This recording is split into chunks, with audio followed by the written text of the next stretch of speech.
and we'll make it happen. But it's a lot of high stress. And so we went to the meeting, and normally these processes take a long time. I didn't know enough about Dubai and how quickly they work. Yeah. So we went to the meeting, and to cut a long story short, the gentleman in the meeting said, the daughter of the owner of this business just did a year in Brisbane doing university. I wonder if she knows about Kailo. We left that meeting. I got a phone call in the taxi. Can you come back? The daughter's here. She's obsessed with Kailo. Oh, wow. She loves your brand. She knows all the different places you've been and who you've been working with. If I was to go back and do things slightly different, the key things I wish I knew, one, how much are you willing to lose? So how much are you willing to put in that you could walk away if it all went south? What probably has happened in the US, they're so stuck. This is our system. We do not go outside these boxes. We've been a business for 100 years. Like, you really feel you're coming up against this system. Welcome to The Business Game, a podcast that moves the needle. Before we get started today, don't forget to subscribe and ring that bell. Kristy Morris, how are you? I'm well, thank you. How are you? Very well, thank you. Now, Kristy, you have got some products that are kind of taking the world by storm. So I want to go over just firstly. So you have been seen in Vogue, Harper's Bazaar, amongst other magazines, like very respected magazines and obviously websites and things like that. Tell us who you are, what you do. Okay, so my name is Kristy Morris. I'm the co-founder of Kailo Wellness Medispa, which is in the Carlisle Hotel in Brisbane, and the founder of Kailo Nutrition. And we have been in business for 7 years now in relation to the Medispa, and we launched nutrition in 2022. Yeah. Okay, so you're a mother as well, and you've got, how many children do you have?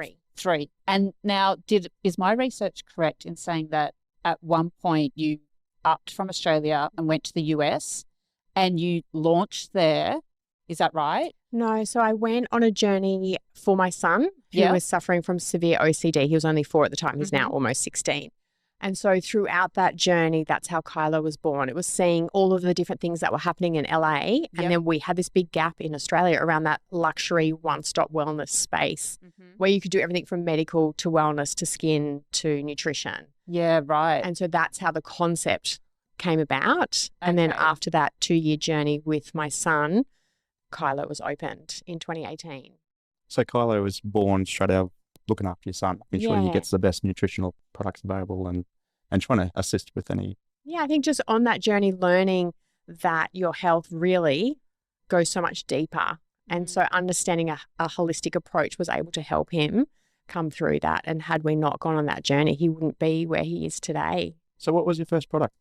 Kailo Nutrition, we launched actually all 5 products at once. Yeah. Oh, wow. Overachiever. Yeah.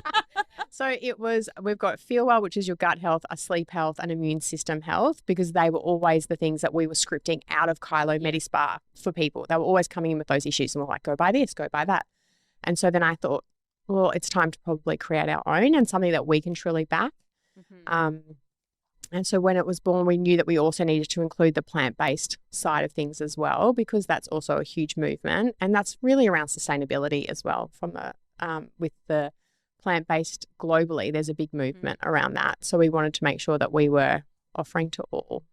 So your son has sort of created this passion for you and probably your whole family, because I'm sure you've seen, the benefits of doing this for him. So from there, when you started your sort of, I guess, entrepreneurial journey, was there one pivotal moment where you were like, this is going to work? This is that little hump that I just need to get over and things are going to, open up for us? I think if I was to look at the whole 7-year journey, if I think back to the very beginning, never could I foresee where Kailo is today. The first couple of years was very much Medispa focused and building a team there. I think the biggest pivotal moment was when Kailo Nutrition was first born into the Medispa, having a goal of let's do a pilot here and see how it goes. And then once there was that international interest, I feel for me personally, that's when my vision completely changed. And I realized that I had a lot more purpose behind what I was doing. I think sometimes you're so in your business that it's not until you stop and think, what am I actually doing all this for? And then when you're getting touch points from different cultures, you realize that everybody globally wants to feel good. And so that's sort of what drove me to really push the boundaries and push for the international, maybe a little too early, like in the piece, but that passion was so strong. Yeah. And so I guess being in LA where it is, that was sort of almost like a hub for everything, this holistic way of living and healthy eating, and that sort of bred out of LA. So I guess that was a great sort of playground for you to be in, to try these different things. How long were you there, and at what point did you decide to come home and sort of open it up from there? So I went over in 2014, and basically I would go over 4 to 6 months at a time across a 2-year period. And then in that journey, when I was halfway through the treatment, I met my business partner that I am with for the Medispa, Kat. And we met just in the school playland at school here in Brisbane. She came up to me. We had a conversation both on similar journeys for our boys. And she wasn't aware of the things that were happening in the US and what was available treatment-wise. And within a month, I was going back, and we had literally had one coffee, and she called me and said, I'm coming too. Yeah. So we went on a 12-month journey together, living in LA, sitting outside having, while we're waiting for our boys. And we just started to notice all the things that were happening in LA and thinking, like, we don't have any of this back in Australia. Is Brisbane ready for a concept like this? Could we do this? So we actually bought an existing business so we could have the database. And then that business closed. So we inherited a team, opened up in the Carlisle Hotel. It was really just looking at all the different things that were happening in LA, and then we thought we could just put it all in one place. So you've gone from your son requiring something different to help him with his OCD to you going down this path. You've then met another mother at a school or preschool or whatever it may have been. And now you've scaled to 50 odd people. Is that right? Yeah, so within the Medispa itself, we have 33 team members, and then as a whole business, we have 55. Wow. Okay, and so a significant amount of those are female, and your leadership is all female, isn't it? Your leadership team. How do you find that? Is that something that was important to you to be like, okay, we're going to have a leadership team of females, and we're going to have that sort of female, and I think maybe more nurturing input from that, or did it just happen that way? I would say a bit of a combination. I'm definitely passionate about women in business, and I think the demographic that we're in and the industry that we're in is very female focused. And I think building a team, we did start with 6 team members that we did inherit, and I think what I learned along the way is the business is always a mirror of you. And so my passion is people. Without people, you don't have a business. And empowering people to come to work and being able to bring their own creativity, be individual. I feel like everyone in our business, even though some of them do similar treatments, they're all individual at how they do that, and empowering them that you can be different.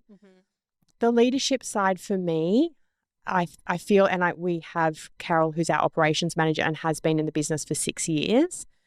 I think empowering people to, I guess my passion is not micromanage. And also the other thing, I really have strong values in the business. So no matter what someone says to you, it's how their behavior is what tells you the truth. Are they the right fit for the business? Are they staying within the culture? So we've been really strict on our values, because with that many females, we have to always have a solution-orientated outcome. Because you can get people who will play off against each other. Absolutely. And we've been really tough on that. If you come down that line, you are no longer part of our business. So everybody has a different intention for their own personal growth, but everyone has the same intention to get the best outcome for the job. Okay. So if we bring that in, it keeps everyone aligned. How did you deal with just the scaling? So you've purchased this, you've bought another business, and I'm assuming staff came with that. So you automatically scaled just from that, so to speak. And then you continued scaling. Did you have a plan on, okay, I want X amount by this sort of year? Like, what was your forecasting on how you were going to scale? And are you wanting to continue scaling at that type of rate, or faster or slower? What's your business plan around that? It's the most interesting question, and I speak to my husband about this all the time, and he is a senior lecturer and researcher. So in business, innovation, handy. and it's really interesting because we come from different worlds. I'm more the entrepreneurial side, and he has joined the business on the journey for the nutritional side for export support.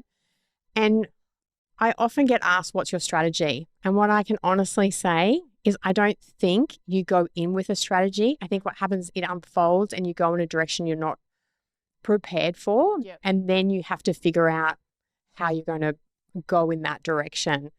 And I think if I look back, those first 2 years, I didn't see anything outside of the Medispa. Okay. And it wasn't until nutrition came along that has given me a different perspective on where I want to go. And now there's a strategy. Mm-hmm. So I think just being really transparent, it's really following where also your guests and what the demand is. And this is what I talk to Oz about all the time. If you actually went in with all the research and a strategy, you wouldn't actually get to go where you want to go because you box yourself. Yeah. I go more on the, what is the demand? What are people wanting from us? Yeah, I guess probably, Dan, you would agree that a lot of our guests that come in, one of the common things that they say is be ready to pivot. Yeah. Like be ready to pivot at all times, because what you think here, that's not going to be how it goes. It'll go here and here and here and here and over here. And you've got to be prepared for those pivots and have that backup plan. I've learned that it's about short-term goals. Yep. You keep on achieving those short-term goals. If you only focus on long-term, you'll miss those points to pivot and to scale and to grow because you're so focused on this one long-term goal. But over the years, your long-term goal changes based on the short-term achievements. So it's an interesting concept that you come across. And yesterday, I guess we discussed it. Sometimes a little bit of luck as well. Yeah, a little 100%. bit of luck. I think it's about, I genuinely feel you've got to keep showing up. Mm-hmm. And if you keep showing up in all aspects of your business for your business and build those communities, for me, wellness and what Kailo is really about building communities. So I've got to keep showing up to build those relationships and make new connections. Yeah. Because the purpose behind it is global. Yeah. So with your products, how do you, because you've gone into Bloomingdale's, and you're now looking at going into Dubai, or you've started that process. We're already in Dubai. You're in Dubai. Yes. Right. So how do you go about, so where are you manufacturing your products? How are you packaging them? How are you sending them out? How is that process for you? So majority of our business is done out of Brisbane. So we manufacture, package everything out of Brisbane. And then that's for every other part of the world. And then the US, we manufacture in San Diego for the US. And that really came about because of FDA. Right. And we had opportunities with Neiman Marcus that we needed to fulfill. And we didn't have the compliance here in Australia. Right. So we had to then jump on and sort out manufacturing over there. Long-term goal is actually to bring it all back into Brisbane. Yeah. And be able to export, because for us, we want to be proudly Australian. Yeah, absolutely. And do you outsource it at all? Like, is it your team that's in there packaging, or are you outsourcing that, or how's that work? So the manufacturing itself is done by a third party that we have a close relationship with. And then the fulfillment we do ourselves. So we have a head office that we have a few people work at and we fulfill. We do it all. Okay. And what sort of tech programs are you using to track all this? Because that in itself would be quite a big thing. My husband, he is definitely doing all the spreadsheets, and we use platforms like Shopify, and they have systems in there that can, we do stock takes every week and just upload it. Okay. Yeah. So, that doesn't, I guess, but how many husbands do you have that other people can use? Well, it's more, you got yourself into two kind of games, manufacturing and logistics as well. I mean, there's all sorts of research. So do you have background in research, manufacturing, or logistics? No, none of us in the team do. And my husband, he joined the business 18 months ago purely because of his level of research. So he's been working on products that are coming, and also his level of attention to detail. Right. And so he knew, and he had an early year background in engineering for a company when he worked over in Germany. So he knew he could manage like that. Very handy. That logistics side, because he was working for Bosch and had to manage all of that back in the day. So he was like, I can do this. I think he's come in and thought, I've taken on a lot. And he manages all the compliance. So you haven't outsourced anything. Everything's been kept in the house. You're employed. You haven't contracted. No, everything is in house. So it's definitely gone from that startup where we're all things to each other. Like there's no one that's just solely one area. If I have to jump in and do something, I do vice versa. I'm just thinking even just the packaging, like designer packaging. How do you keep it sealed, fresh, and all that sort of stuff? Well, the manufacturers do that component because we make sure we also do third-party testing just for the integrity of our product. So that all gets done. And then when it comes to us, we have a system in place in our warehouse that we manage. Yeah. Okay. So, all right. So moving on from there, I want to go into, because you didn't get funding, did you? You didn't get the fundraising. You didn't go VCs. So you basically bootstrapped it yourself. Is that correct? Yes. How did you come to that decision? How do you think that's played in effect for you? Because we get a lot of people on that are for and against on both sides. But the major, I think, feedback that we get is when you bootstrap, you are in control. When you fundraise, you have got middle management in there telling you go here, go there, do that. Yeah. But then, of course, the benefit of that is you've got the money to do all these things. So how did that affect you and your thoughts playing out and your plan? Did you have to pivot because of that? Was it better for you to just bootstrap it yourself? How did that roll out? Look, to be honest, definitely bootstrapping the first couple of years seems like the right direction, and I wouldn't change that.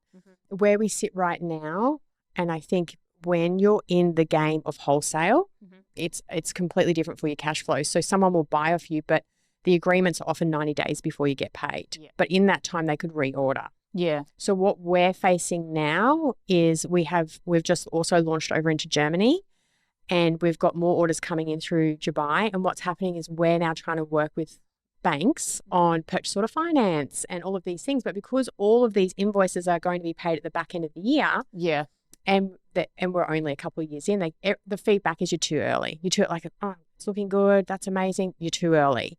And so we're facing this problem of also from a VC perspective, we have had some conversations, but what the money we would get wouldn't really be a huge significant amount, but they would take so much of your business. Yeah. I personally am not ready to give up that amount of my business. Yeah. And so we have sat on this all year and trying to figure out ways to get more funding. And so we're doing really the short-term funding so that we can get through these next few months while all the back-end invoices will then come in. So you've got a cash flow again. Yeah. Yeah. And it's really that. Outside of that, it's been okay. Yeah. But it's now the orders and we've got to keep ordering and keep paying, but you're not getting paid.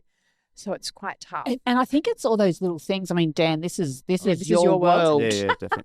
So you stuck with bricks and mortar banks, like just the traditional banks? You haven't looked at anything else? We have, and we're in that process right now, and it's looking positive for a short-term support, and where the banks have said by the end of this year, come back and see us, and you'd be a good fit for us now. We just need to see all those orders paid for before we would start supporting that. And how about overseas? Are you setting up partnerships, or are you doing it by yourself?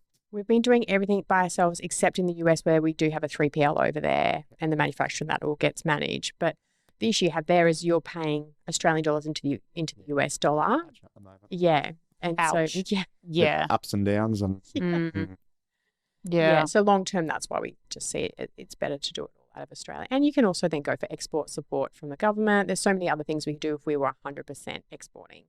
Can you tell me a little bit more about Dubai and how you kind of found yourself in that situation, or how do you found yourself in that country? Yeah. And how do you get the contact?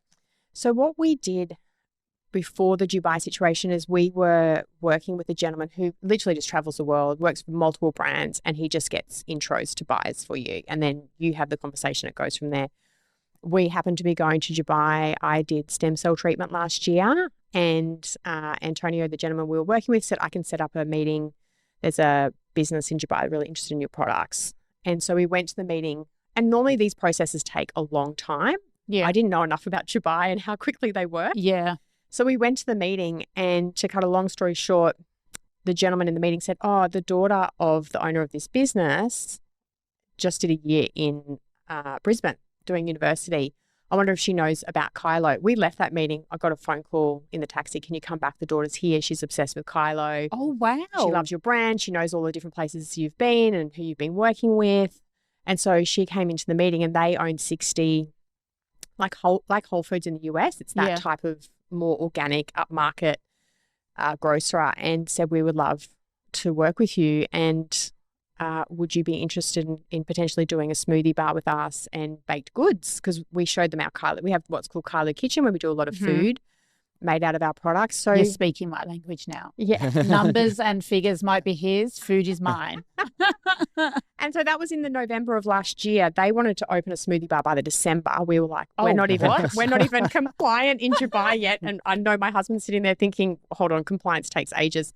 So long story short, we launched our first smoothie bar in April with them. Yeah. We have a rollout of 14 more of them coming over the next 6 to 7 months. So we're just working with them again to slow it down though. Like, can we just get each one right? Because it's also about your brand. Yeah. And being a luxury elevated brand, we want to make sure that's okay. That's all in Dubai, and it's not in Abu Dhabi. It's not spread across, United Arab Emirates. Just wow, in Dubai amazing. with them. And we've gone across their supermarket. So we're just sort of building out more of a bigger wellness platform with them. We go over in 10 days to continue those conversations. They're really innovative. They actually own businesses in Australia. They own the Crystal Brook hotels here. So they're very connected to Australia. They spend 3 months every year here. So we feel genuinely, when you said luck, it was one of those moments where luck, but also meant to be. Yeah. And we feel extremely lucky to be able to partner with them. And do you think that's a concept that you might roll out in other countries with the smoothie bars? Yeah, I would say so. And it may change a little bit. The one we've done is more of a pilot where we're learning what's working, what's not working. But the baked goods is going really well. Having our food and product has been a bit of a game changer. Okay. It's healthy treats. My face light up. I haven't had breakfast this morning. Goods are going really well. Yeah. And a similar concept we're working with, also launching in about 8 weeks into China, into a really cool concept over there. Based off this that they saw, and we're like, can we have conversations? So we'll work with them on that. All happen everywhere. Yes, and this is why funding and time will be really helpful. And that's exactly my next question. So we talked about funding a little bit, but do you have any tips for new founders who are going through that pivotal stage of growing? What should they do? If I was to go back and do things slightly different, the key things I wish I knew, one, how much are you willing to lose? So how much are you willing to put in that you could walk away if it all went south? Yeah. I think if you stick to a number, you might budget and work differently on opportunities. I think we went through a stage where there were so many amazing opportunities that you felt like you needed to fulfill them all. Mm-hmm. Could we have done a slower, more steady approach where you're not in that position of stress of cash flow? Because yes, we'll come through that and we'll make it happen, but it's a lot of high stress. And I think that process in itself could have been the difference, and especially when you're going Australian dollars into US dollars. We did a lot of investment to set up over there that cost us double that it would have if we were just Aussie to Aussie dollar. And I think raising funds, I don't know enough about it because my heart right now says not yet. Yeah. So it's just that gut feeling. Yeah, it's just like I think the right time. We did have a really incredible opportunity with a really big investment firm out of the US, and they even said, maybe if I was in your shoes, I'd come back in a year or so when your revenue's higher and you'll be able to call the shots a bit more. Yeah. It really just comes down to your personal belief system. Mm. But majority of people find working with the currency going into Dubai. How does that? Because I mean, America. I mean, for us, that's an out dollar. Like that plays a big game in our returns and stuff like that. How do you find that going into Dubai? Interesting with Dubai, they often only work in US dollars. So they're purchasing off us in US dollars. So it works well for us.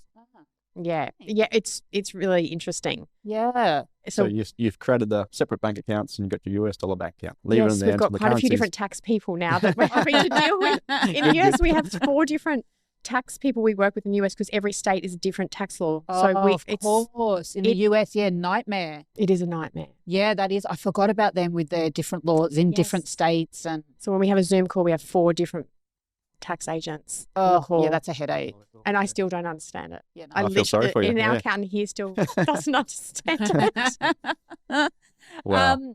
So going back into your product, sorry, Dan, were you? No, go. Yeah, going back into your products, how much of your products is of the sales are direct to consumer?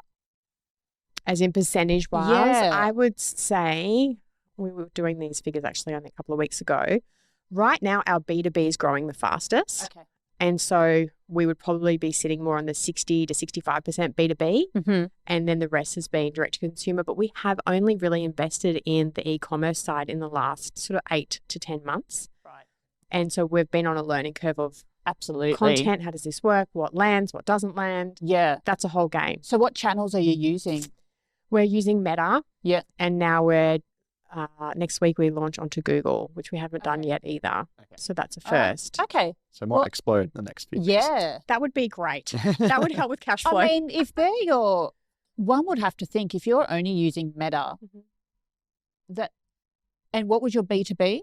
Was 65% at the moment. It's growing really quickly, B2B. Okay. But if Meta's mostly what's pushing the product to consumer, that's good. Yes. I'd imagine once you're on Google and, you've got your SEO working and then the backlinks and everything that happens there, that's going to explode. Yes, thank you. That would be Yes, please. That would be my fit. Yeah. Am I wrong, Dan?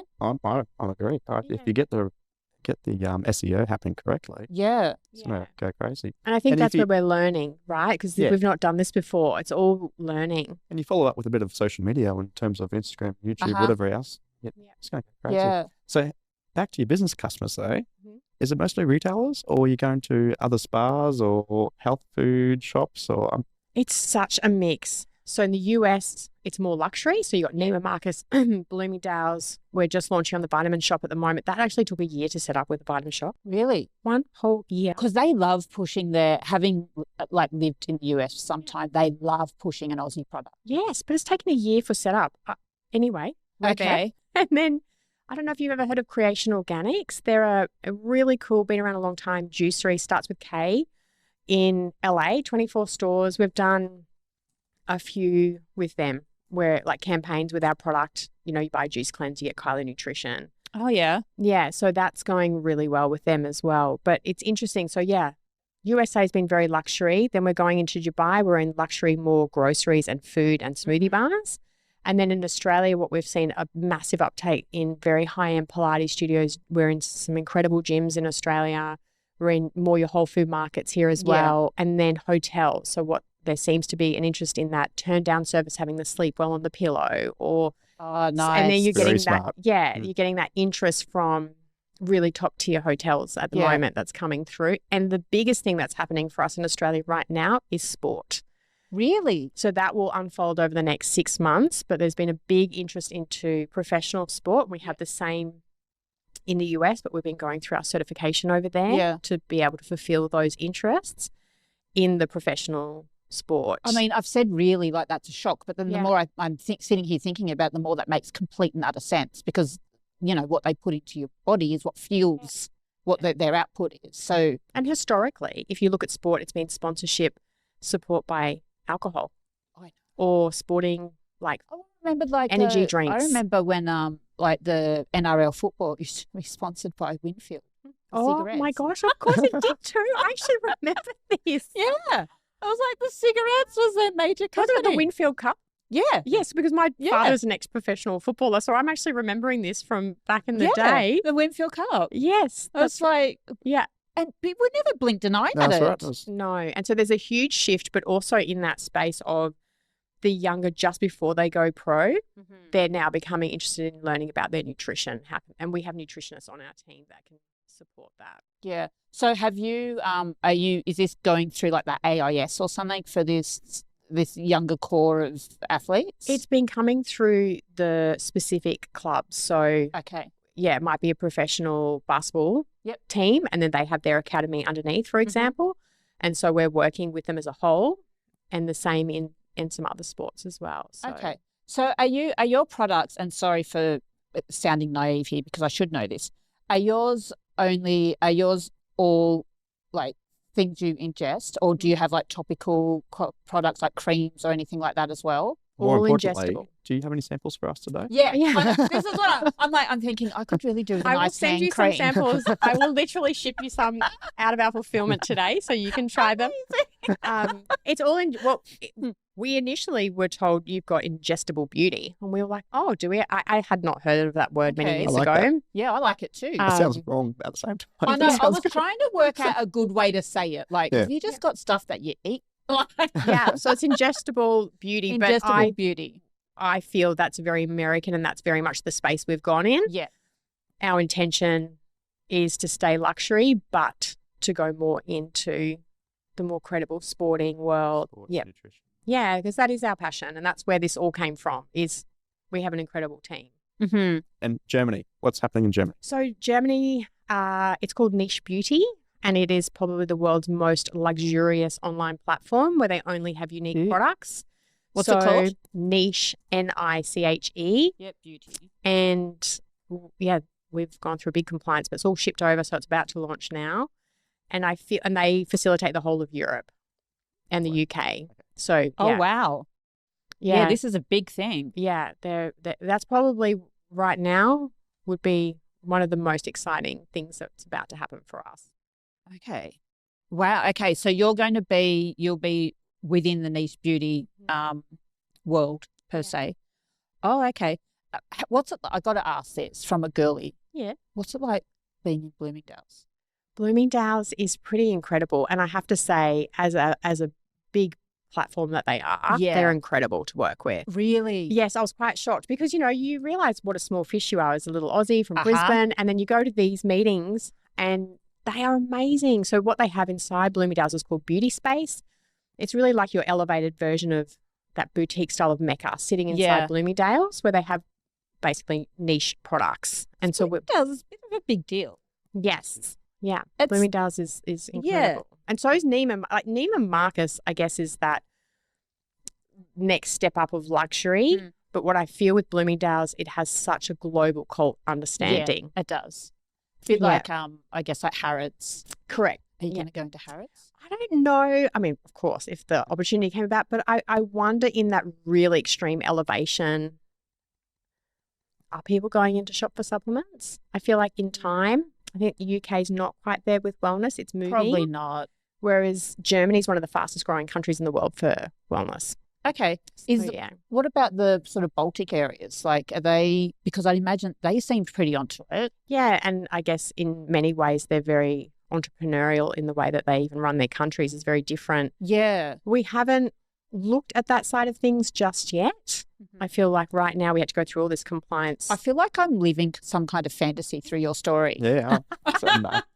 I think what the most special part about is meeting so many different cultures and how people do business and what their passions are. Yeah. And you really realize that we are all the same. Mm-hmm. Are they receptive to Australians doing business? Hugely. We have such a massive, like a very positive reputation globally for having authentic top tier products. Yeah.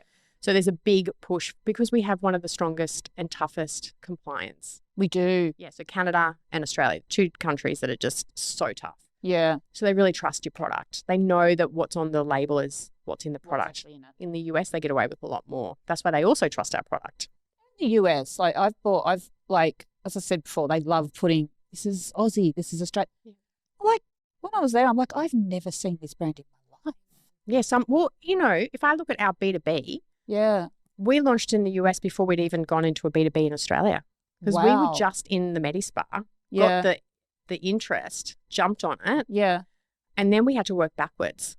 And often Aussies, and I'm proud Australian. Me too. Respect you if you do something international before they'll even look at you. Yep. Yeah. And it's just a tall poppy culture, I think, is. of like, oh, I'm not sure about your brand. Oh, you've made it there. Oh, you must be. Oh, you must be okay. Yeah. Yeah, It's- absolutely. And I think we've all been guilty. I'm probably Same. guilty of that. Absolutely. Yeah. Absolutely. Because I think maybe as Australians, we sort of see ourselves still as just Australians. Yeah. Like we're like, oh, we're on our island. Like, but we're good. We're a lot more We are sophisticated. good, Coffee yeah. globally, we are Oh, the recognised as best coffee. Best coffee. And people really trust our products. Yeah. I think we should be more proud than we are and really support each other more than we do. Yeah. Have you done any, especially coming from like, you know, starting this journey, I guess, in LA, have you done sort of any influencer marketing? We want to do that in the US. Again, that comes back to that funding, US dollars. Yeah. So as probably by the end of the year, we'll start to do that. We've only just started to do a little bit here. We've not tapped into a lot of that. We've been so in the journey of like setting up manufacturing, working on compliance, that now all the strategy around that marketing has become our big focus with strategy. I can honestly say we have strategies now. Yeah. Oh, well, that's good. But how about government subsidies and research development incentives and stuff like that? We've worked on the R&D. We've had support there because we have genuinely done a lot of research. And we have had some in relation to e-com where you can use so they'll match you dollar for dollar. Not as much as you would think. Yeah, because sometimes you get, different governments come through and they're pushing the export agenda big time and all the incentives and subsidies. And sometimes this is not geared up correctly for small to medium businesses. It seems to be good for large businesses. But... Correct. And I think Trade Investment Queensland have been very good to us and very helpful. And we work very close. Like my husband Oz is on the phone to them every other week. And it is very much what you're saying. It's once you get to that next scale where I think the support comes in a bit more. Yeah. But the investment side in general is tough. Yeah. How do you go on the sustainability side? Mm-hmm. So our product, we support foundations for sustainability because of the freshness that you need in the product. If you were to go sustainable packaging, they won't have the shelf life, and there's not a single B2B that will take you under 12 months, most of them are 18 months to 2 years. So that has been our biggest battle. So we now support with our packaging. Mm-hmm. We pay money for every time we process packaging to support sustainability. There's a lot that you've got to consider when you're in this like health industry, isn't there? Like because the people that are going to, mindful of what they're putting in their body, they probably are, the people that are like onto it with sustainability and, different beauty standards and stuff like that. That will be critical too. Yeah.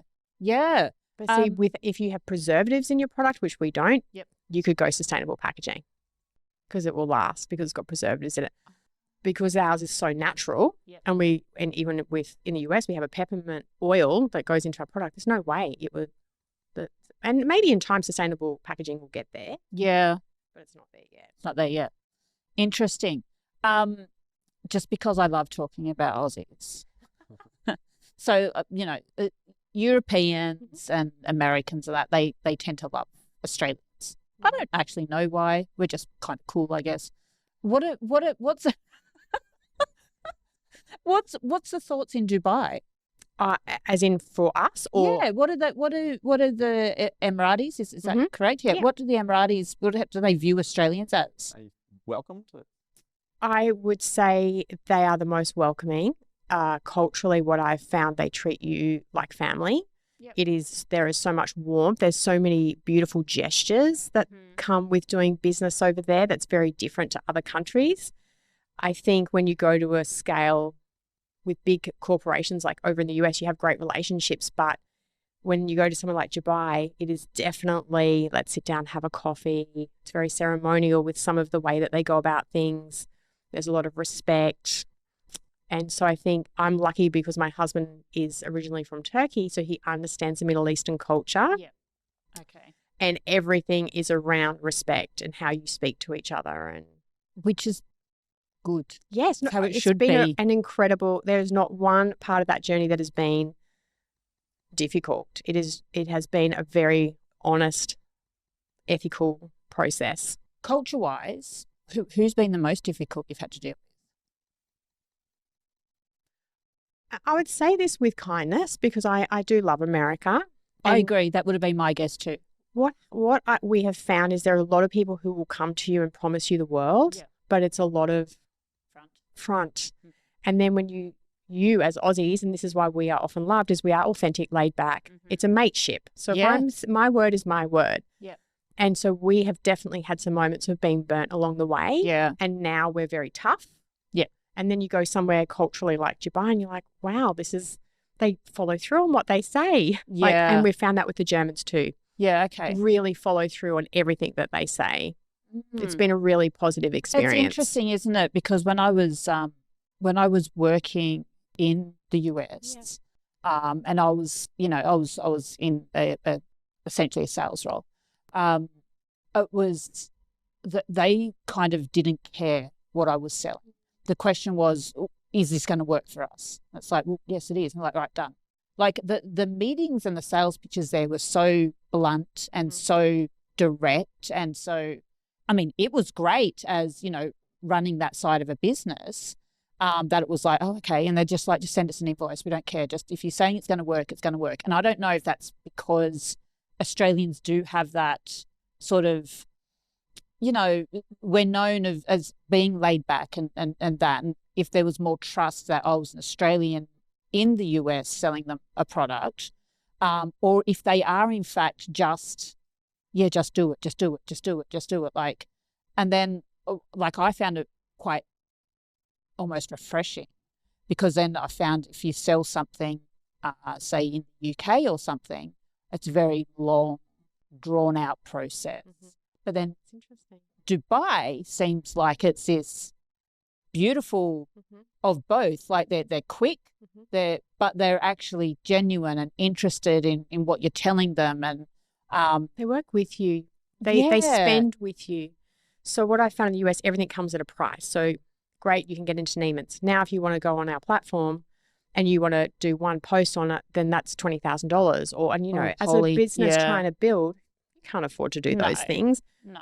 And then you go into the stores and then everyone's like, well, if you give us an incentive, we'll sell your product. But if you don't, we won't. So you've got to put people across the US to go in and help sell your product as an external party. Yeah. Whereas in Dubai, they're like, great. So if you want to spend with us, we'll promote with you. And we're like, really? What? Yeah. Oh, wow. We haven't had this concept before. And Germany's been the same. Wow. They spend with you. Okay. It's been really positive. It's so interesting when you sort of go global. And, you mentioned before that you've had 4 accountants sitting there because, the different laws in different states and da-da-da-da-da. But just the different cultures that come in and I guess can sort of, and I guess maybe with the Emiratis, how they would almost encourage you to, because of the way they are, to take that next step, to expand with them. They're innovative. Yeah. If you look at Dubai in itself, you look at Abu Dhabi, all those places. It's amazing. And I think what probably has happened in the US, they're so stuck. This is our system. We do not go outside these boxes. We've been a business for 100 years. Like you really feel you're coming up against this system. Yeah. And I often wonder if they actually move with the times and didn't make it so difficult for brands, they'd all round be more successful. Yeah. Because you're making it much harder to get the cut through. And I find that really interesting. Then you go somewhere else and they want to learn from you as well.